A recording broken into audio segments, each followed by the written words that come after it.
Welcome back to Questing Beast. I'm Ben. Today we're going to take a look at how to design monsters. We're not going to be looking at the stats and the hit points and the damage dice of monsters exactly. I don't find that to be the interesting part of a monster. That's not the part that players remember. Instead, we're going to think about original monsters that look different, that have new abilities, that have new tactics that players have to deal with. Those are the sorts of things that players remember, so we're going to focus on that. And to do it, we're going to be using the tools found in Knave 2nd Edition, links in the description. However, these techniques will work perfectly well for D&D or really any other fantasy role-playing game. So let's go to our monster section at the back here. We have some example monsters and some basic stats. These are just pretty standard, simplified stat blocks. The interesting part is over here, where we have lots of D100 tables for all sorts of different aspects of monsters. And you can roll and combine these to create a near infinite number of new ones. Now there's 8 main tables here: animals, organs, monster traits, powers, sense, sounds, tactics, and weaknesses. And you can roll on all 8 if you want, but the more tables that you roll on, I find, the more chaotic your monster becomes. And maybe that's something that you want. But if you want something that's a little bit tighter and more memorable, I think it's best to roll on maybe 3 of them. First, let's roll on the animal table to get a base animal to work off of. So 52, it's a leech of some sort. That's great, it's nice and gross. Now at this point, we could roll on the organs table to get a weird animal organ to kind of combine with it. Like maybe it has fins, or maybe it has large eyes, or it has whiskers or something like that. Or you could roll twice on the animal table and combine 2 animals together, because a lot of mythical creatures are just combinations of animals. Let's see if that works. Let's roll another animal and see what we get. We got 11, so a bulldog, a leech and a bulldog. So you can imagine this like a large bulldog type creature, like a large dog, but its mouth has these horrible suckers on it, or it's like a giant leech mouth where it grabs onto you and begins draining your blood. That's pretty horrible. That might be all you need for a monster concept, but let's try adding another thing like a power over here.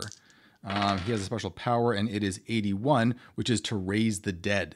Or maybe instead it is 82. It's to remove a curse. Maybe he can grab onto you and his suction mouth sucks curses out of you. So maybe he's not such a bad monster after all. Let's try another one. Start with another animal over here. And this one is 62. So this time we're starting with a moth. And let's jump right over to monster traits. So we can see a strange trait that it has. This isn't so much a power that it activates. It's more just a property of the creature. So 22. In this case, the moth is eyeless. I guess moths usually have pretty big eyes, so that's a little strange. Let's get one more of those. Let's see what else we could get here. 87. So it's also sticky.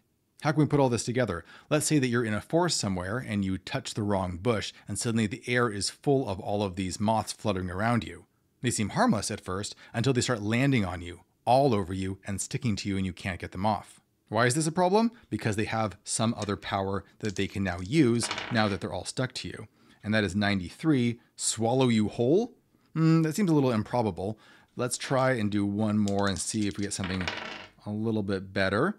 80, rage aura. So once they're all stuck to you, they start injecting your body with some sort of chemical that causes you to become angrier and angrier, and you start going into a berserker rage. Another thing you might do when creating monsters is to start off with a monster that already exists. So a standard D&D monster like 19, this one is a Death Knight, but let's add a twist to it so it's a little bit more interesting. Maybe the Death Knight has a particular tactic that it likes to use when you encounter it. In this case, it's 55, which is to obscure. Perhaps he emits an aura of darkness that makes it harder to see and to navigate.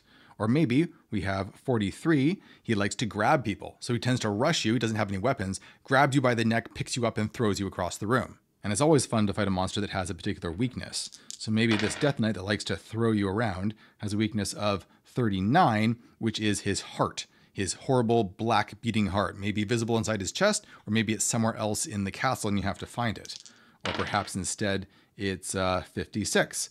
A miscellaneous item. So you would flip to page 39 and there is an item that is a particular weakness of his. So here we go, page 39. Let's roll on the miscellaneous items and we have 44. That gives us a lens. Now you could roll again, or you could find a way to interpret that. Maybe there is a magnifying glass or a lens somewhere in the Death Knight's castle, and when you look at him through it, you can see his real weakness. Maybe you can see parts of his body that don't actually have armor on them. Or maybe it's as simple as while you stare at him through the lens, you can see his true form. And while you see his true form, he's completely vulnerable and can be easily killed. Another fun way to start off with monsters is just to go by some of their sense impressions, like what scent or sound they happen to make. So let's start with sounds.